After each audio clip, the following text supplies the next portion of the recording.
apropos event, being it is Black History Month, and I was sitting thinking to myself, we've talked so much about the length and breadth of the Jewish community and the diversity that we have, and there are so many Jews of color, and oftentimes their voices aren't amplified. We don't always get to hear from them, and so I reached out to an organization called Kamocha that Yonason is involved with. And well, I didn't know, I knew Yonason was involved with it, but Yonason, when he called me, didn't know that we actually went to yeshiva together. So we know each other. So it was a nice little connection and closed loop there.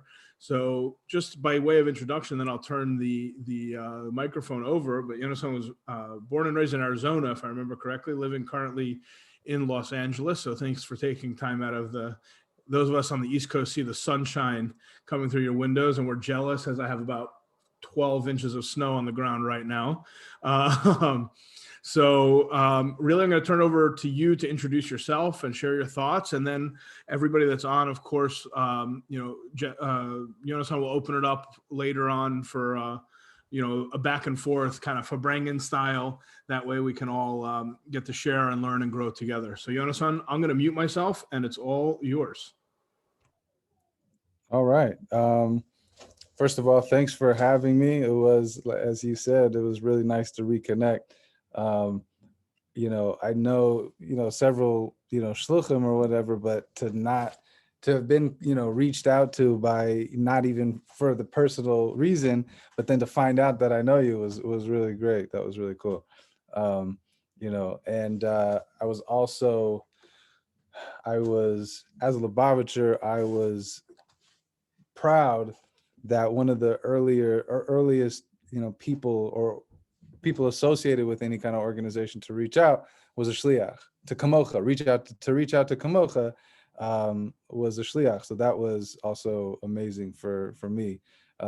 Everyone in Kamocha is associated with Chabad some way, shape, or form. Either, one young lady, they lived in Crown Heights. Another woman is still in Crown Heights. The other, as you know, Rothstein is connected in his ways. So that was great. I also actually, after yeshiva, I went to University of Arizona.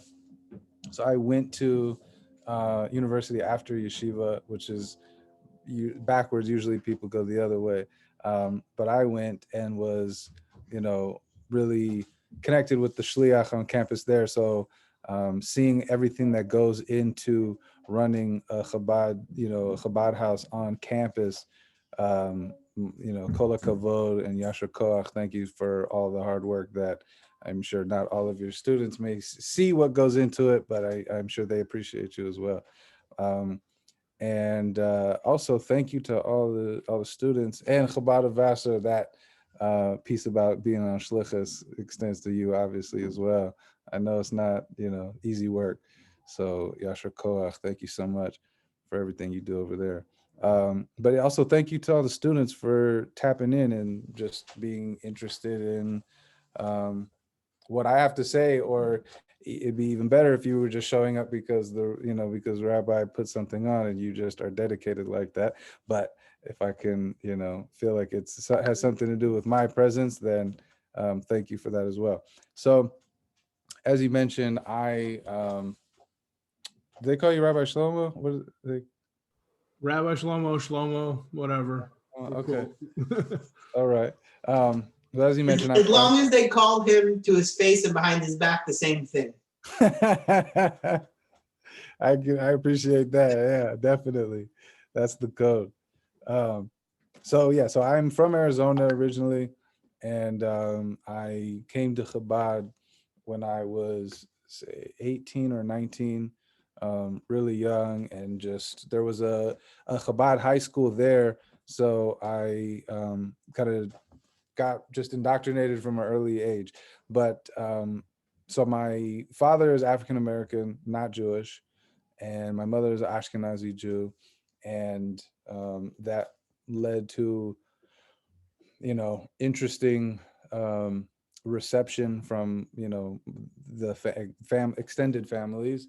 And growing up, I was more connected with my father's family and culture. Just they had been more welcoming than my mother's side in the beginning.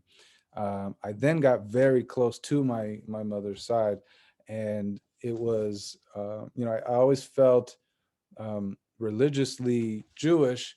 I didn't learn about the concept of having a connection as a Jew with the neshama. I wasn't taught any of that, but I felt that way, even though I felt culturally much more the other thing. As you're all college students, I'm sure you're maybe familiar with the term the one drop rule as it pertains to being biracial. That back when schools were segregated, if they knew you had any black DNA, you went to the black schools. And I think that culture kind of continued on, for the most part. There's obviously a lot of cultural dynamics there as it pertains to the black community, but that was my experience in my youth. Now, being that I think the black community is very much about authenticity. When I found from Kai, like when I found, observance and Judaism, they were not just welcoming, they were like supportive of it because of that appreciation for authenticity. It was like, yeah, absolutely do your thing, do what you're supposed to, or whatever. So I definitely had an easy time in the black community, even as it, pertained to my being Jewish. So that was great. My experience around Judaism was, my mom wanted me to have a bar mitzvah. I went to Hebrew school like I was paying a bill. I did the things that I was supposed to as a young Jewish kid. And it pretty much was limited in terms of my involvement. But, at a certain point, I found myself being excited when I saw Jewish people. They would maybe not be religious or anything. I wasn't really around any religious Jews, but I'd see somebody Jewish and I'd say, oh, hey, I'm Jewish too. And this is, before the beard. And, I'd get laughed at in my face, like, or, prove it. Let me hear a bracha. Let me hear a blessing. Like, what do you say over Shabbat candles or whatever it was, to prove that I was Jewish. And that kind of rubbed me the wrong way. And the first time I walked into Chabad, I actually went to ask him just some questions, general questions about why certain, groups of Jews follow laws and some don't. And what, I didn't know the history there. And when I went in, I walked into there being a Chabad high school, so kids my age and younger. And the rabbi's son comes right up to me and asks me if I want to put on tefillin. Didn't ask me about my background, didn't ask me to say a bracha, didn't ask me anything like that. Asked me if I wanted to put on tefillin. I put on tefillin, and his father, who's older from Crown Heights and the whole thing, asked me if I was a Kohen or a Levi. And here I was, obviously, not ethnically Ashkenazi. And I am, but I didn't appear to be. And they didn't bat an eye or question me for a second or anything.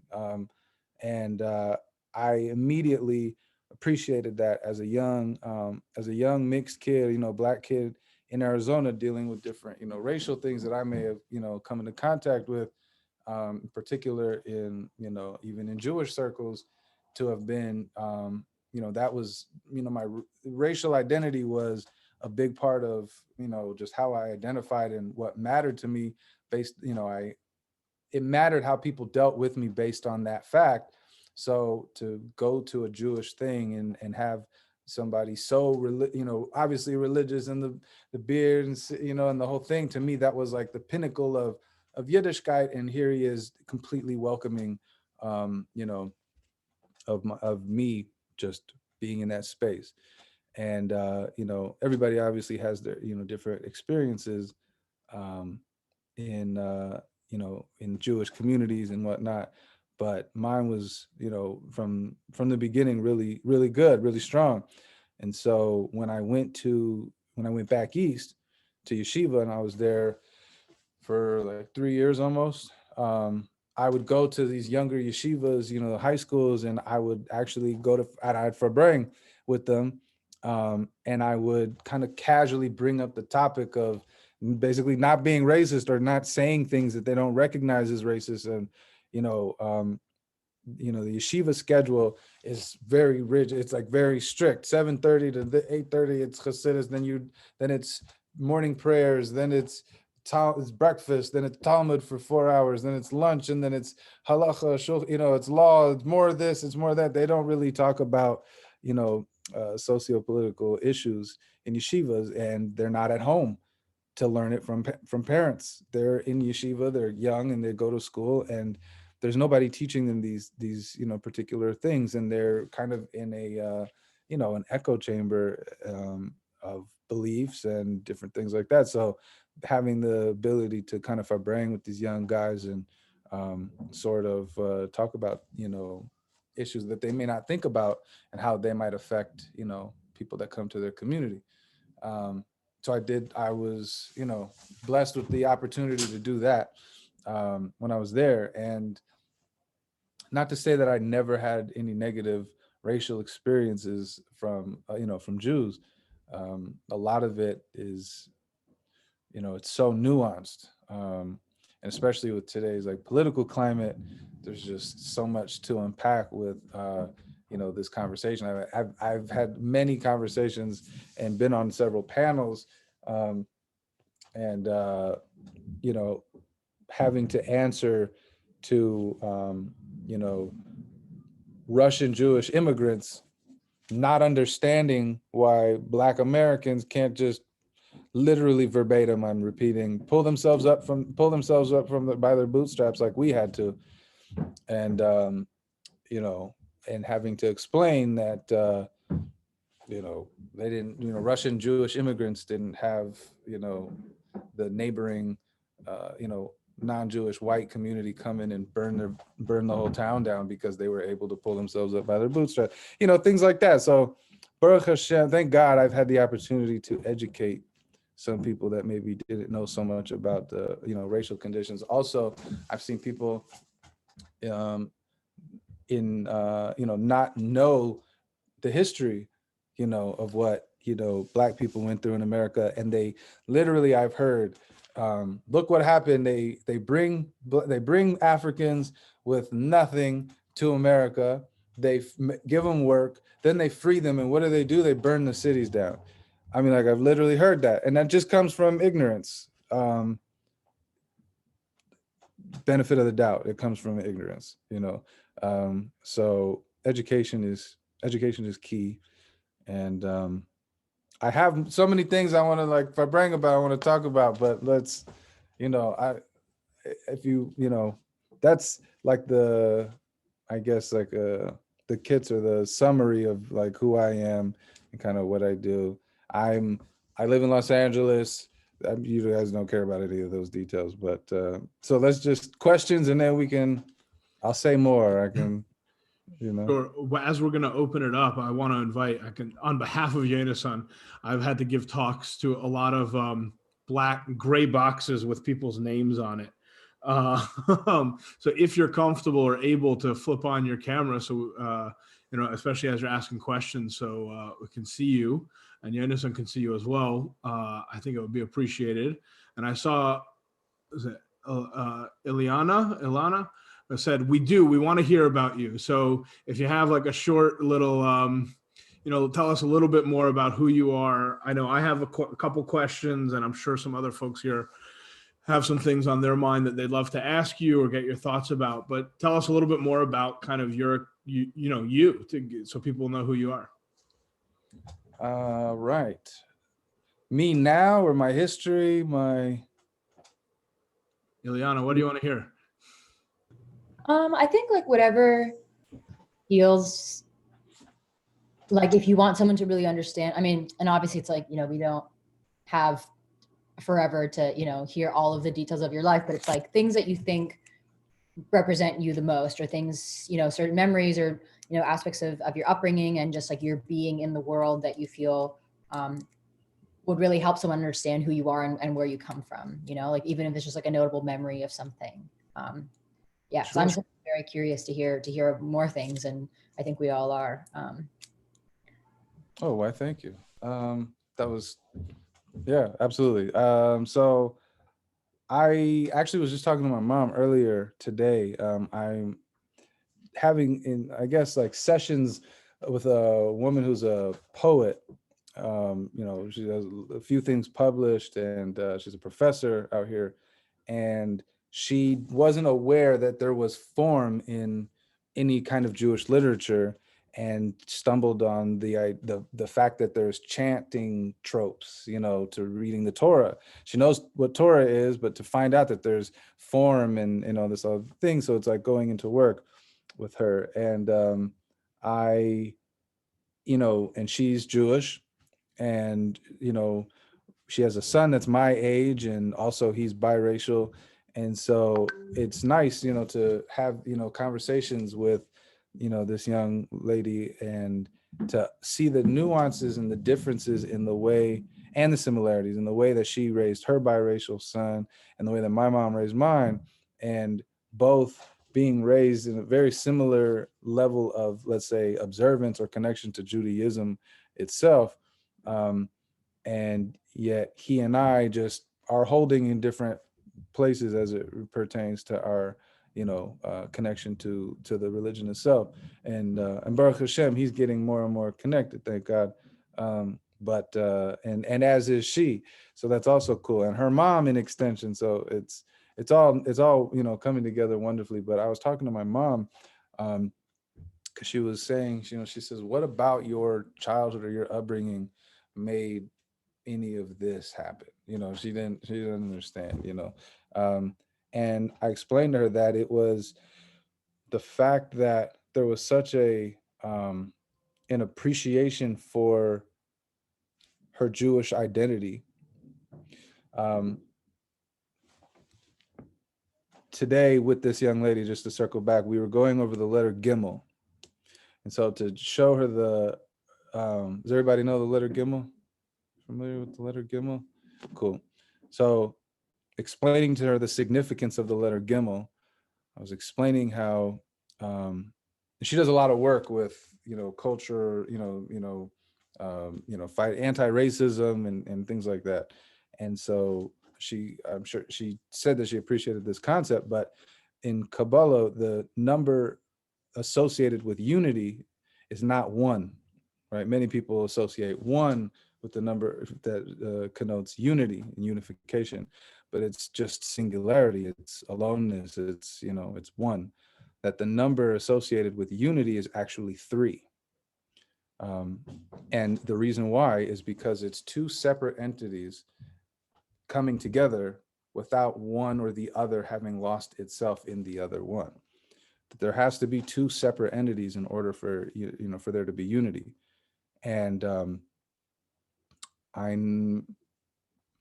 some cultures, it's less popular to hold space in that identity, and but ultimately it takes 2 separate entities holding their individuality to really create unity. Otherwise it's not, it's like so I always say that the idea of America was supposed to be this melting pot, and it really kind of turned more into like a cholent, where it was like, you can come to this country, but just you guys stay over there, we'll stay over here, we'll do our thing, maybe stay away from my daughter, that was the way it worked. And then progressivism was trying to fix that, was trying to right that wrong. And so it became about color blindness, right? It was like, you're not different, they're not different, they can be. And it's a reaction to the mistake of the previous generation, really trying to convince the previous generation and the previous generation that lives inside themselves, saying they're not different, they absolutely can be in this space with me, or I can interact with them and this and that. But it's still, as you're all young, I'm sure you guys know that this is also not the right approach to to fighting racism. Colorblindness is not, because it's still I was at Whole Foods once, and this young lady came over to me. She was like, complete stranger. She was like, I just want you to know, I see you, and I'm like, I think you're not different than me. I'm happy that you're here in my Whole Foods, the same Whole Foods I shop at, and this and that. And more normally I probably would have just smiled or whatever, but it must not have been the day, because I said to her, I shouldn't have to not be different to be for it to be okay for me in your Whole Foods, and that was the first time I really understood the problem with color blindness, was that it's still very much on one person's terms. And I think what's interesting about the way that progressivism is like starting to develop is that it's now becoming about like culturalism, right, and celebrating other people's cultures, and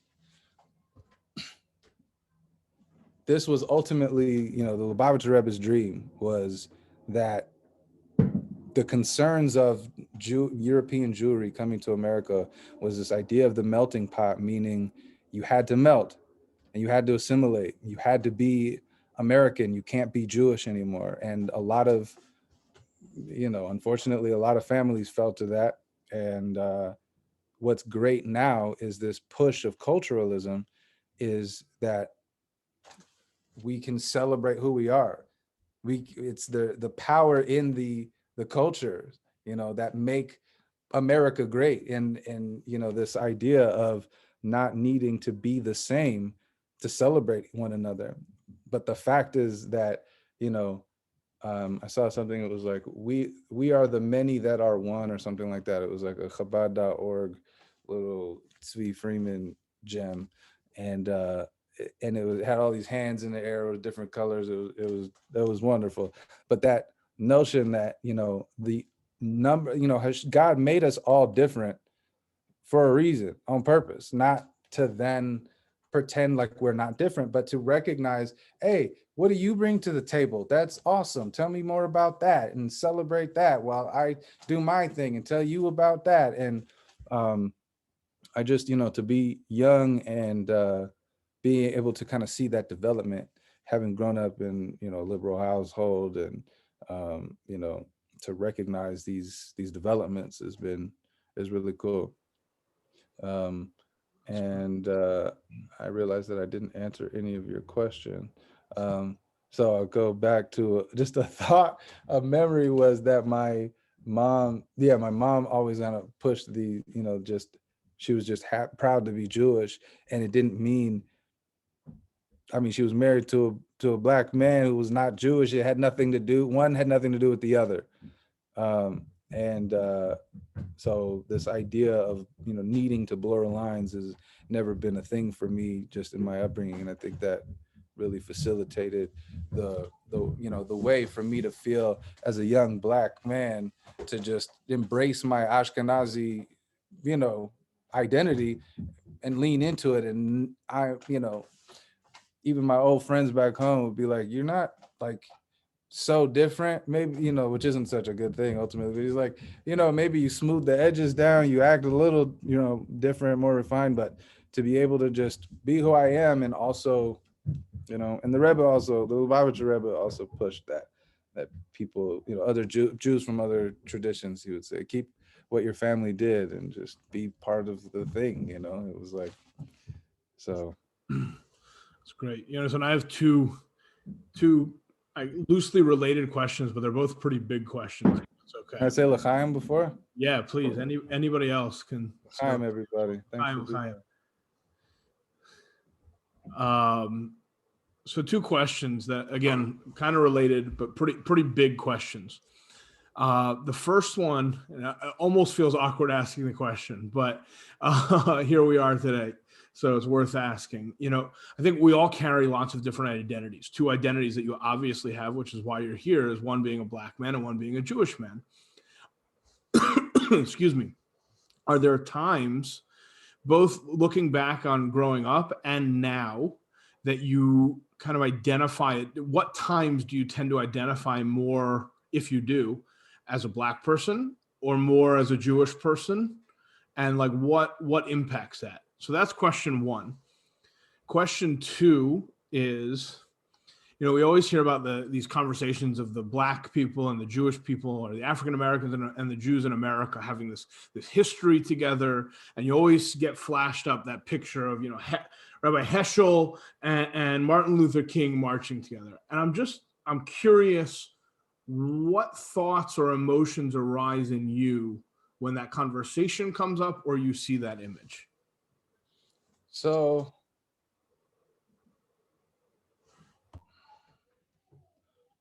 trying to Sorry, guys, these were raw. We didn't combine the rehearse these two. questions. So This is great. These are great. I'm trying to think of how to merge the two because they're obviously so related. I'll say, um, as a young kid, I had some not so positive experiences with law enforcement. Just typical, maybe getting a little more roughed up than necessary, or being handcuffed, and when I hadn't done anything, or we moved to the suburbs when I was young still, and I was like a teenager, and I would get stopped just for, like walking around our neighborhood because the houses were decent. Things like that at a young age. And, as a young Black kid, my father had the talk with me, which was, these people will kill you and nothing will happen to them. So, that is ingrained in you to like listen, be careful. And it's like damned if you do, damned if you don't. Excuse my Yiddish. And it's like this idea that like if I make the wrong move, I'm gonna get in trouble. If I don't do if I move too quick, there's this, fear. And I even know people personally who've been killed by law enforcement. And now I'm very visibly a Hasidic Orthodox Jew, and I live in Pico Robertson, which is like the shtetl in Los Angeles. And when I see police, I still get nervous, and there's no rational reason for me to be nervous. It's just one of those things. So in terms of when do I feel Black, is then, because I think Black people feel Black when non-Blacks point out that they're Black, or make them feel not, not Black, So I think anytime I'm in a space like that, there's that. Also, when I see the imagery of Rev Heschel and Martin Luther King, I think, I don't know what to think when I see it anymore. I used to be so moved by it and think, oh, look at this, it's beautiful. My two cultures coming together. And it was like the fairy tale that never was, in a lot of ways, that it was, some of it was a lack of appreciation by the Black community, which could have been a too little too late kind of situation. um, what is his name? Cornel West, the professor, he once wrote about the reason why there's tension between the Black and the Jewish community is that the Jewish guy, when they built suburbs and wrote on the deeds, the Shliach in Tucson, his deed to his home, it says not for sale to Blacks or Jews, right? Now, Rabbi Shem Tov, for sure, he did not change his identity to be able to buy the house. But I'm saying the idea is that Jewish people could have changed their names or assimilated, which a lot of them did. And I was listening to a shir today, actually, that was discussing Purim, which is coming up, that what was the problem that the Jews faced? What was the problem that we did? What did we do wrong in the story of Purim? Is that we thought that we had to kiss the ring, right? The Achashverosh put on this big feast, this big festival, and he's, using the things from the Beis Hamikdash, and the Jews were eating chazer. It wasn't that they were eating treif, not kosher. It was that they were kissing the ring. And, we were trying to be as not Jewish as it took to not be persecuted anymore. We're obviously, reacting to trauma, and, that's what we are. It's like hurt people, they say, right? And we were just fearful, and this fearful people were like, maybe if we act like them and be them, they won't hurt us. And as we've seen time and time again, unfortunately, that doesn't work. And I think the language was, um, nobody lets nobody is more disappointed when a Jew tries to be a non-Jew than the non-Jews. They want you to be who you are, or whatever it was. And I think this is an example of Cornel West said that Jewish people are supposed to be these people are people of Rachamim, right? Maimonides says that one of the ways that you can tell a Jew is that they have compassion. It's like, and so they felt like, as Jews, why aren't they helping us? And especially as Jews were able to assimilate and kind of, navigate in white spaces, they were like, cool, make change while you're in there and maybe let us in, or whatever it was. And they felt like, that the American Jews, they what did they say? They drank the Kool-Aid. They became American. And that was the problem.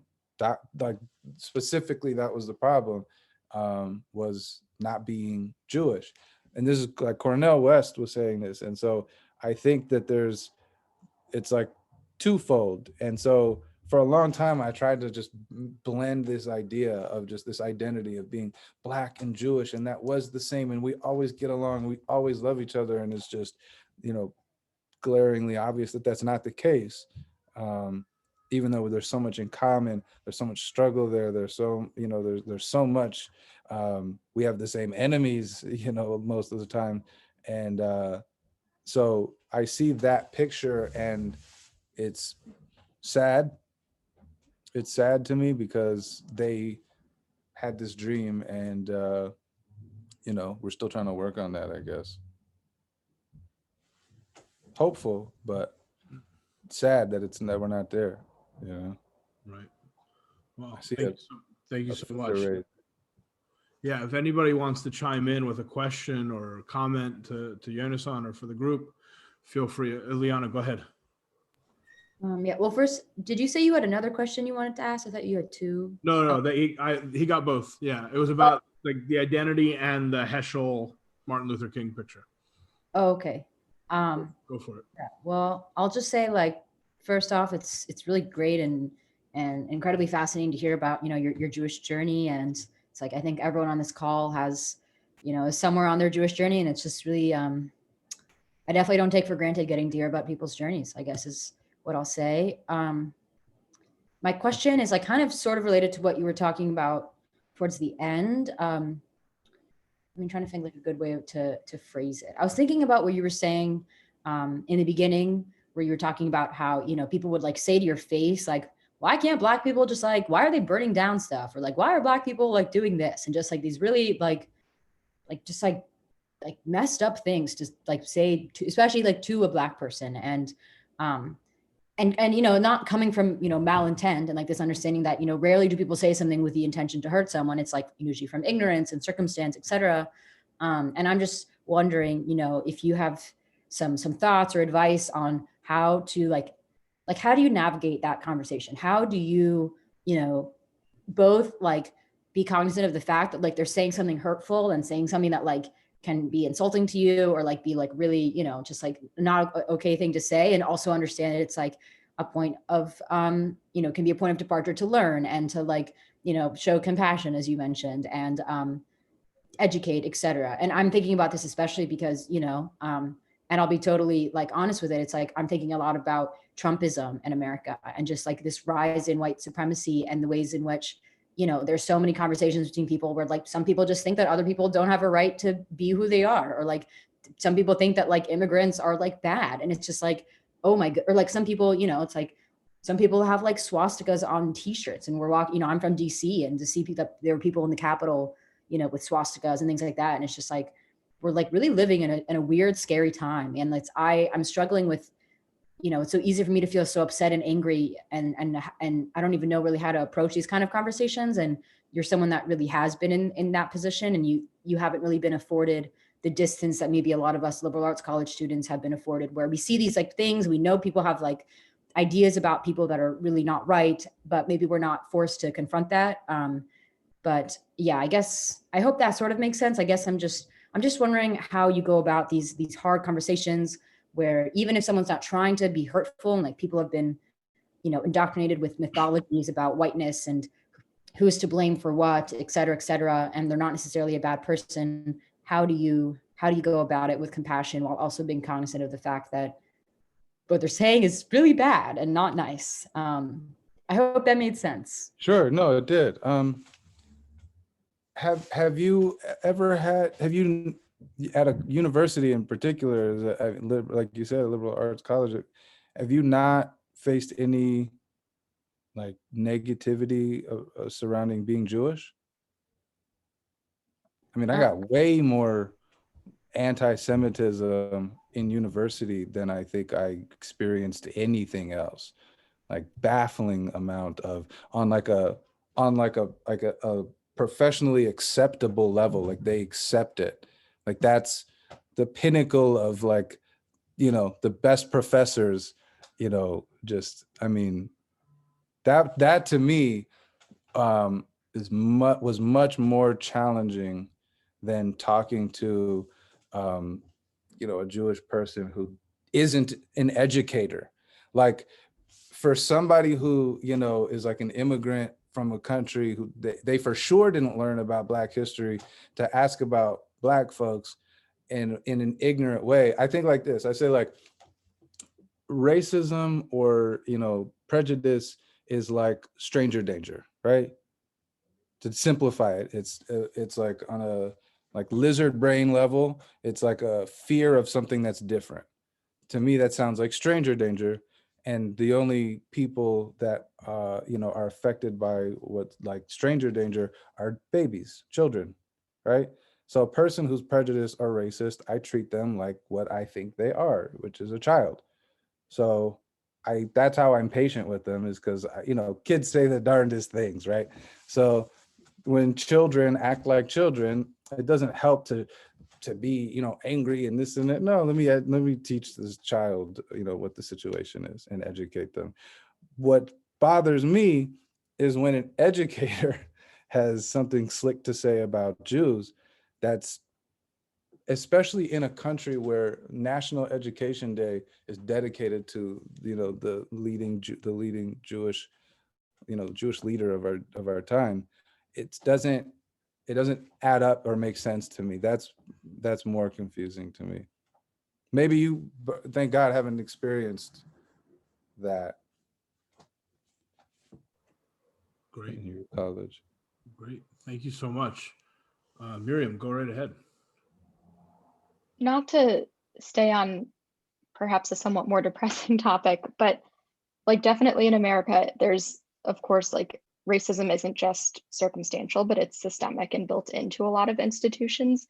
And I'm wondering if in your experience in the Jewish community, you found not only those, circumstantial moments of ignorance like you've described, but do you find that racism is ingrained into those Jewish institutions in the same way that it is in the country at large?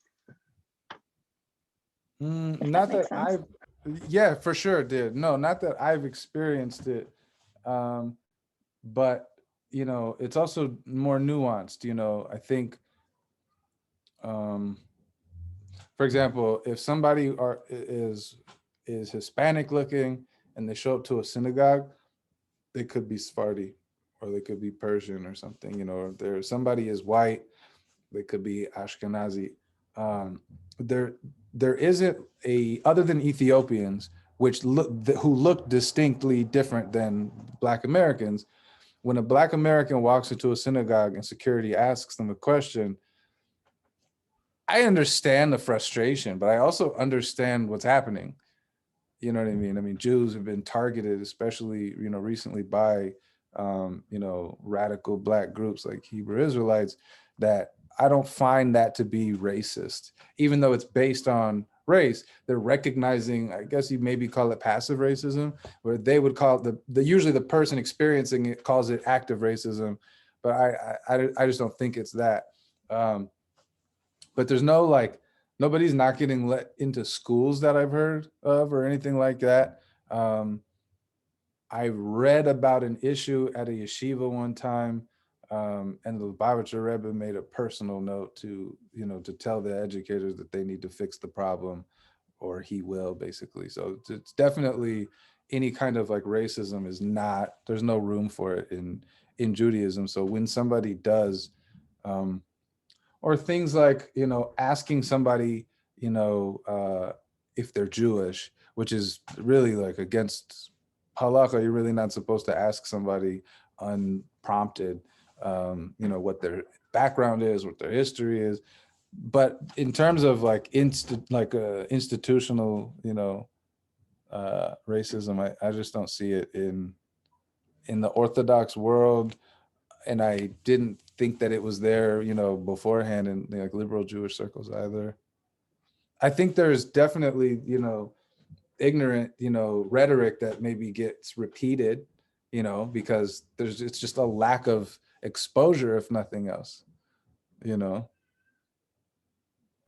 you see a different, just to follow up on that question, do you see any differences within, as much as we don't like these words in our Chabad houses, but, within the Orthodox world and the non-Orthodox world, do you see any differences there? I definitely did. I mean, for me, everyone's, situation experience is different, but I mean, I used to get asked like, if I was adopted, or, if, first time somebody said like, oh, I think it's so great that you come to synagogue. And I was like, thanks. I think it's awesome you come to synagogue too. Like, I didn't understand, so I never experienced that from space. Also, in all fairness, Chabad is a lot of people who come to Orthodoxy come through Chabad. So you have people like myself who come from maybe like mixed backgrounds. And so it's also not so uncommon to see people who just aren't, even though maybe the garb is cookie cutter, the people for sure are not in Chabad particularly. Wow. Yeah, I'd love to, open it up to some other folks as well. I don't know if anybody else has any thoughts or questions that they wanted to throw out there. If not, I have a few others. Sam, go for it. Thanks, Rabbi Shlomo. Good to see you, by the way. Hello, Yonason. I'm an alum of Oberlin, so feeling really grateful to be here. Nice. Really wish that I could have heard from someone like you back a couple of years when I was still there. But anyway, I digress. I am a little bit curious about just this, just to turn the conversation to a more spiritual side of things. You were kind of talking about, the neshama a little bit earlier, and how, your mom is Jewish, your dad is an African-American man. I'm an Ashkenazi woman in a relationship with an African-American man. And I have experienced a little bit of, not like hostility, but just when I go certain places and I talk about the fact that I'm not in a relationship with a Jewish person, I get a little bit of like, well, not shade, but like it's shade. So I'm just curious what your thoughts are in terms, because of the fact that both of your parents are not Jewish, what your thoughts are when it comes to somebody being in a union with a non-Jewish person, but being very tapped into their Jewishness and their spirituality, because it's something that, as I've grown into my adulthood, and I'm transitioning into a new decade in a month and a half. So, I'm getting close to thinking about marriage and those next steps in my life. What your thoughts are on all of that? Sure. What you said, shade from who? Your family or his family? Mine. Okay. So yeah, I mean, where to begin? So for me, I think, my mom was straightforward. She told my dad My mom grew up not Orthodox in the slightest bit. But she told my dad, there's not going to be a tree in the house. We're not going to talk about Yashka, Jesus, no, none of that.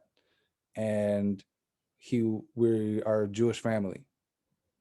No negotiation, no nothing. My father, so like in the 70s, there was like a wave of like interest in the Black community with like mysticism and spirituality. So, it's like even as a kid, we had like the Zohar and Baal Shem Tov and like Chabad, like different Hasidic things and different Jewish mysticism in the house. None of those books were my mom's. So they were all my dad's. To be completely honest, it wasn't easy. When I was a kid, I asked my dad why he married a Jewish woman, like, why did you choose to marry a Jewish woman? I don't feel connected here. I don't feel connected here, and he told me one day I was going to thank him for the fact that I'm Jewish. And he said that I was one day going to thank him for having married my mom because it made me Jewish. And you may not get shade from his family right now. I get shade from my dad's family for being Jewish, particularly because they are Black. Just keeping it an entire stack with you. There's definitely, especially recently, I mean, you see, what's his name? Mark Lamont Hill, just the other day, talking about, I mean, the culture is moving in the direction of just blatant anti-Semitism. I have blood relatives who think I am Anunnaki, if you're familiar with this at all, that I have some kind of whatever it is. Now, it's not all of my family, obviously, but there's tension. And I also have, friends of, mixed race marriages, Ashkenazi woman and a Black man, and they're both Jewish. Am I frozen on everybody else's screen too? No? Nope, I got you. You're good? Okay. A little frozen, actually. I look fuzzy on mine, but you can hear me okay though? Yeah, we got your audio, but you're a little Okay. frozen. That's all that matters, isn't it?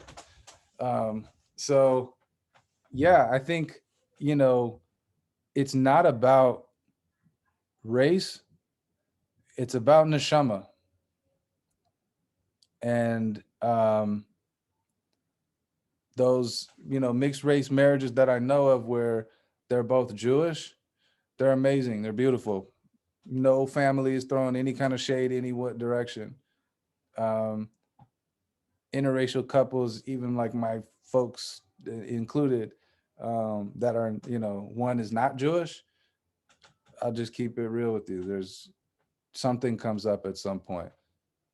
A friend of mine she was married to a brother for several years, and out of nowhere in the middle of a fight, dirty Jew.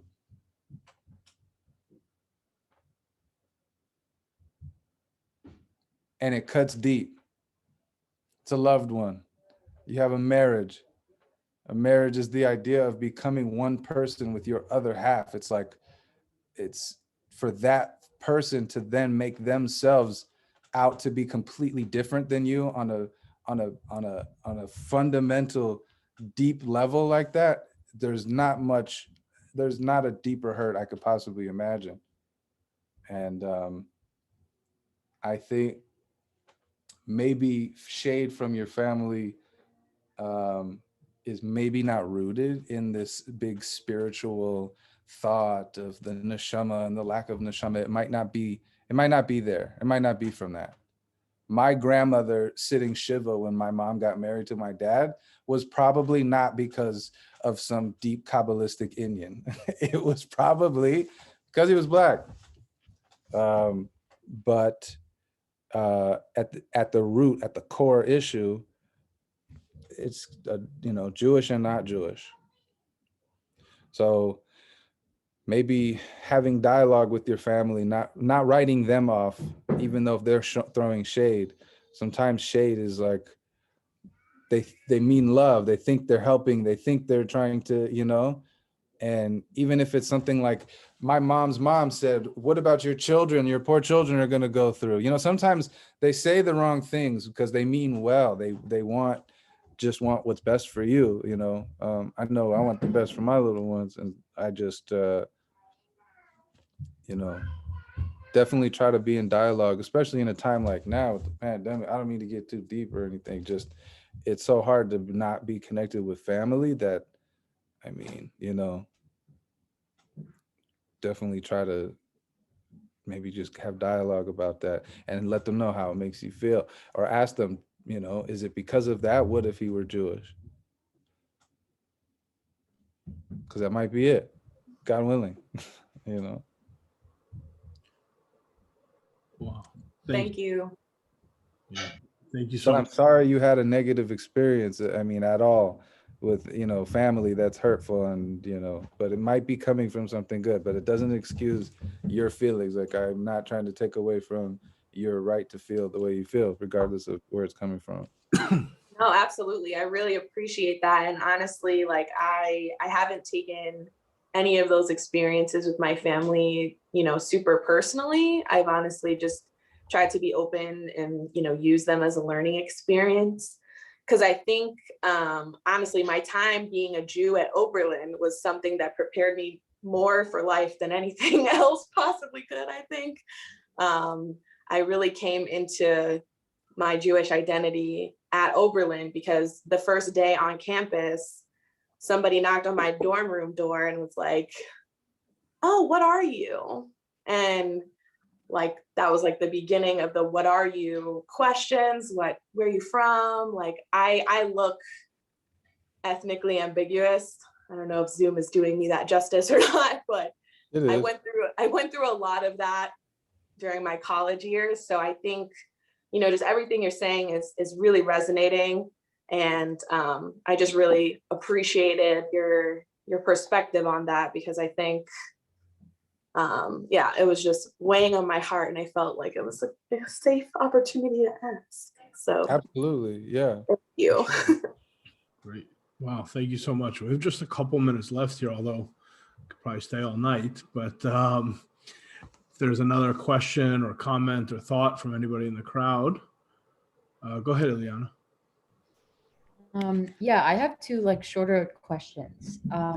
One of them has to do like with with Chabad specifically, and the other, I guess I'll just ask both of them and you can see like how you want to answer them. But the first one is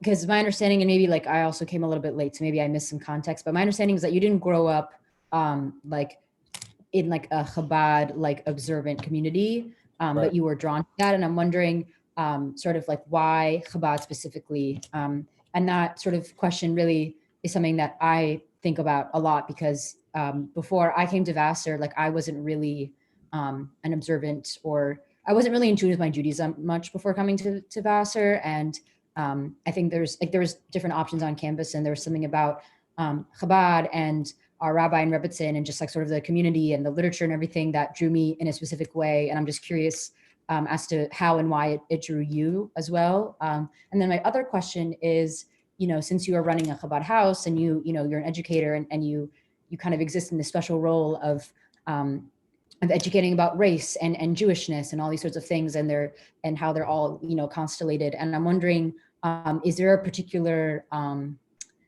piece of Jewish literature or a story, a biblical story, or something that you sometimes turn to as a way to talk about race, or to talk about sort of the Jewish perspectives? Like, I know you've brought up the Lubavitcher Rebbe, but is there something maybe older than that that's like really just like in the deeper threads of Jewishness that you turn to as an example when you're talking about race and Jewishness, and sort of like the Jewish commandment maybe to respect every human being, and not in a like colorblind way, but in a like, you know, like a shivyon erech adam, like the equality of human life way, if that makes sense.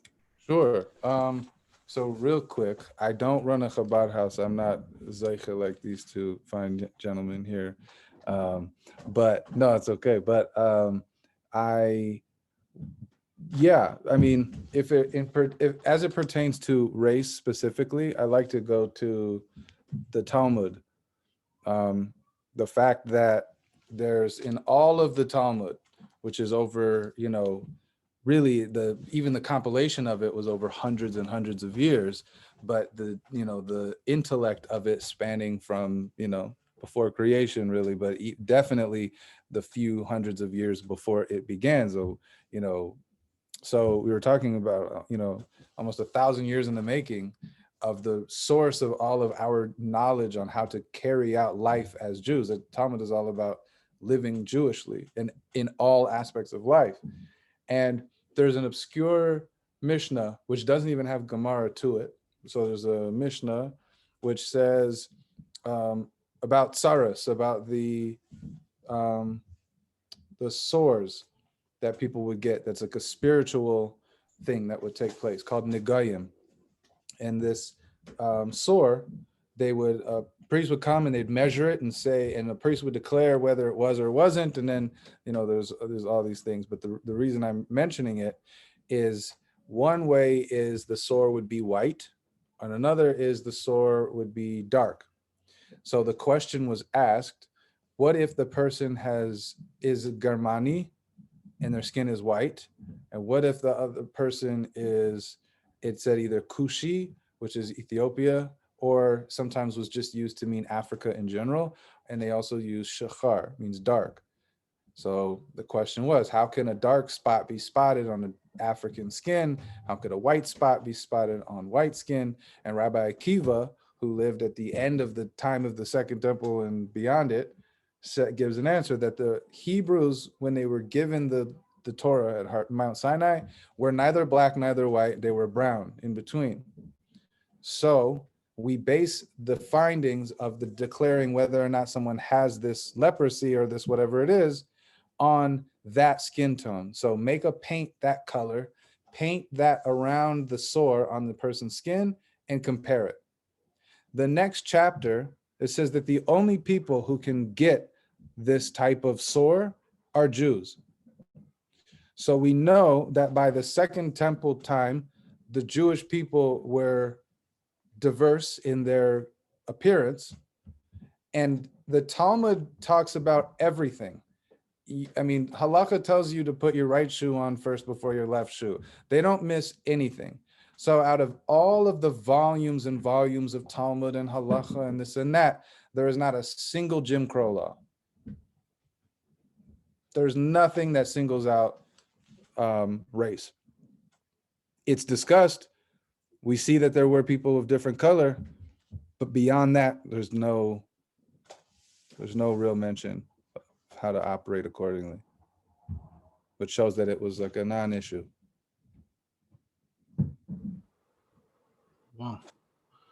Rabbi Sanoff, any thoughts or to close us out, question or anything to close us out here tonight? I think Ileana did a good job representing Vassar College. One thing that I'd be interested, just for, you know, as a father, what is it like sort of raising children with your background in a religious Jewish community? Because I think sort of from what I've experienced, there's a lot of, you know, ignorance and ingrained ignorance that sort of has been passed down from generations. A lot of cultural experiences, a lot of people coming from Brooklyn, having a certain understanding or appreciation of people of color. And then sort of, so what is it like raising your children? Do your children face anything, or is that part of the conversation, or is that sort of, we advance past that?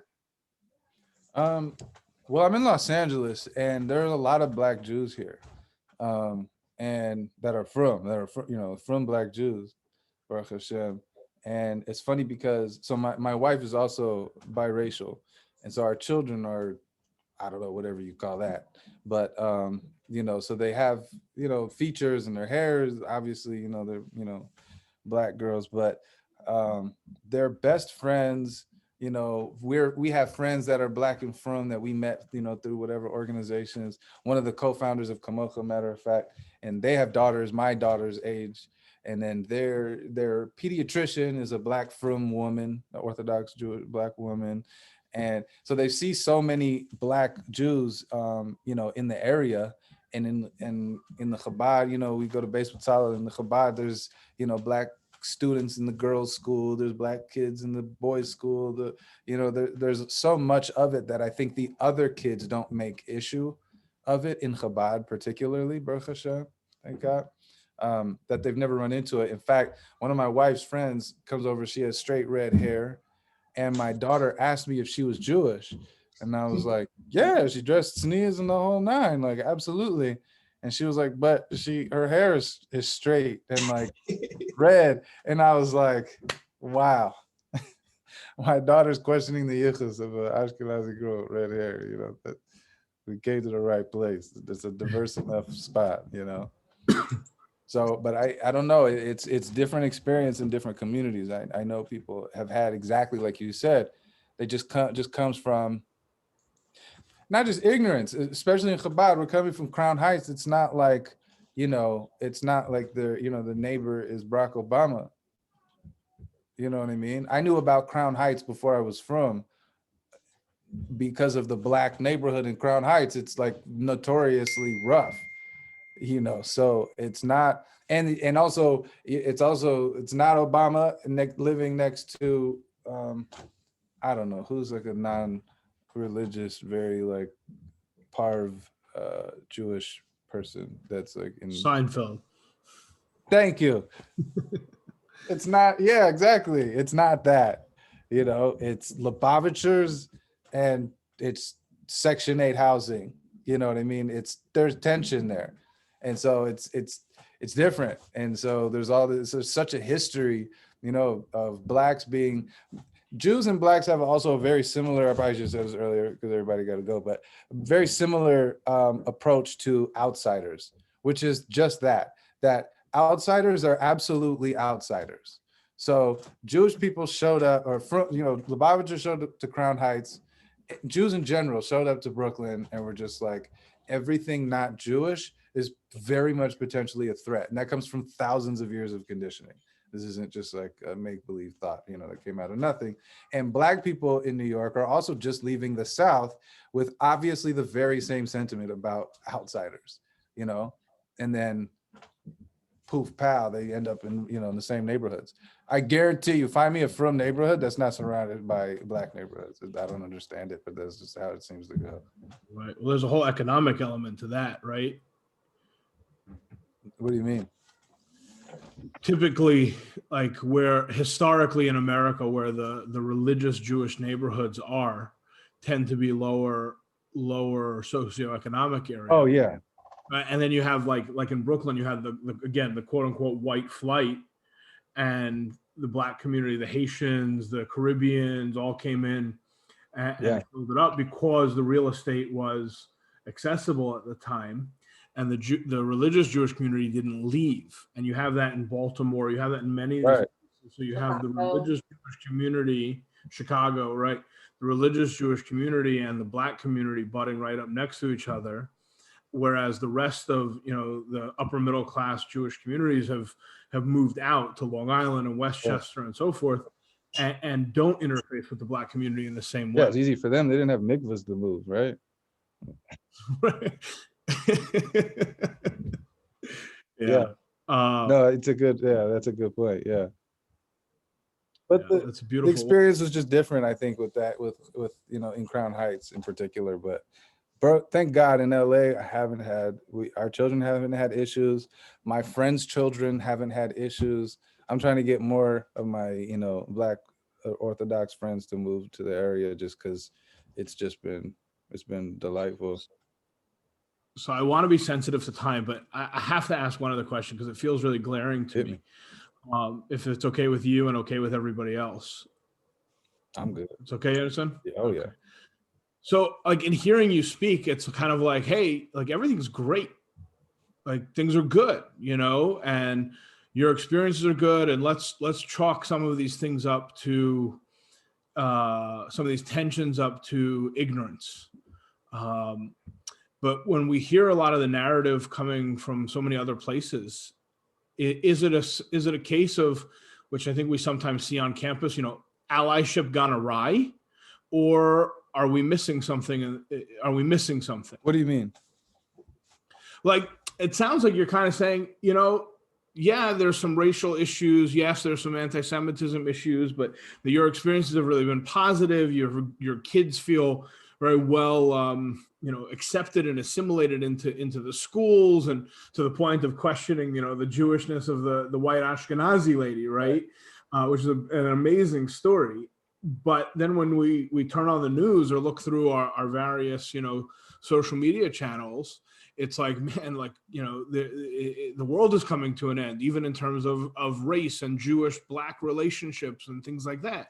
So my question is, like, is some of this noise that we're hearing people that are trying to be allies to the Black community in this case, but maybe speaking, to a perceived situation rather than a situation that they've noticed? Or is there something else going on that we're missing here? No, I mean, I think my personal situation has been good, but there's for sure tension between the two communities, without a doubt. And, a lot of that has to do with, I mean, there's so much, and there's so much history there, that at this point, each side feels offended by something that took place, and they felt like it's the other side's fault, and and so, and you also have a situation where, like, quite honestly, sorry, my neighbor's kid is having fun outside. So people just don't like other people, and at the end of the day, it's a lot of Jews that maybe have opinions about non-Jews, but Blacks in particular. And I know for sure there's a lot of Blacks that have opinions about Jews, and whose fault that is, I don't know. But there's definitely tension, because you have, each side is going through their own thing. And then also you have, like, when one group is talking about their, victimhood or what's going on with them, you have the other group saying, well, what about us? Like, my Facebook following is very much like Black folks and from Jews. And so I have, like, on Yom HaShoah, I'll see all these posts from, like, Black people and Black friends that are like, oh, they want to talk about a Holocaust, but nobody will mention, whatever his name was, the Belgian guy who just did horrible things in the Congo. Leopold. There he is. Thank you. But you have those kind of things where it's like, if we were to kind of, like, on a macro level, just kind of look in as if it's like each group was an individual, and we were all at, like, a support group for trauma victims.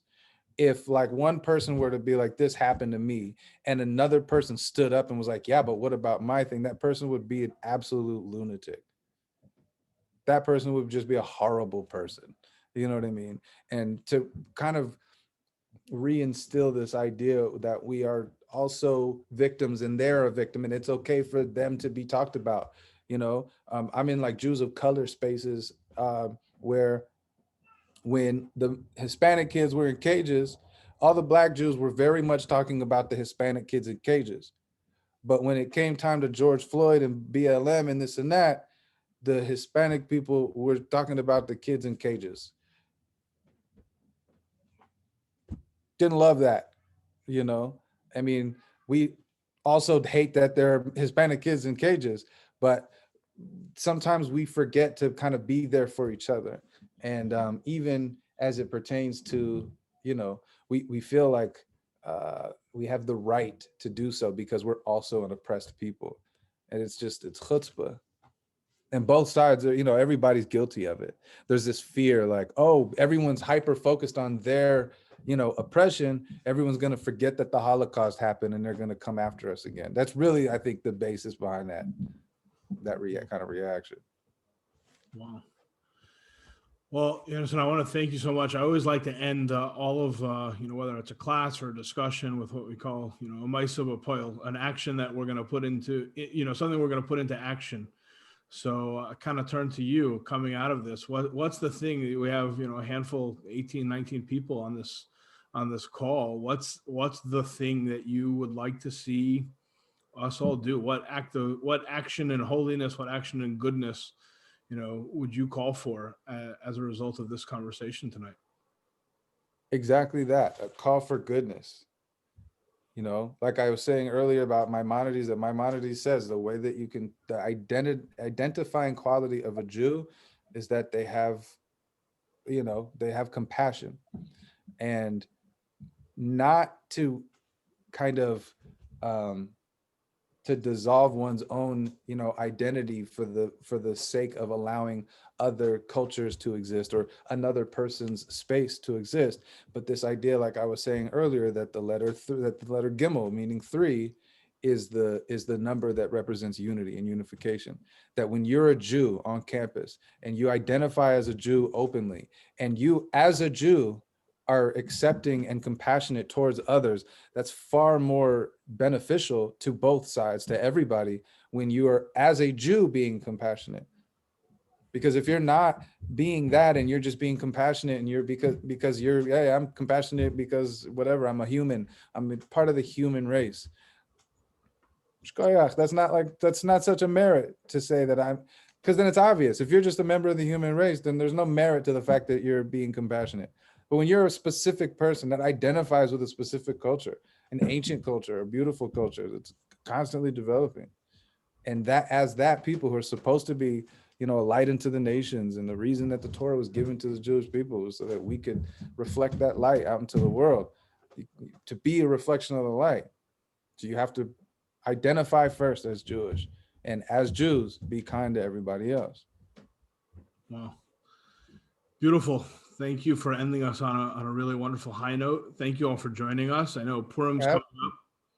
So as we increase in our joy leading up to Purim, Rabbi Sanoff, I don't know what you guys have going on, but Thursday night of Purim, we'll be having retro Purim at the Retro Ski Lodge. So we'll be outside, fires, hot chocolate, and come in your greatest neon colored ski suit.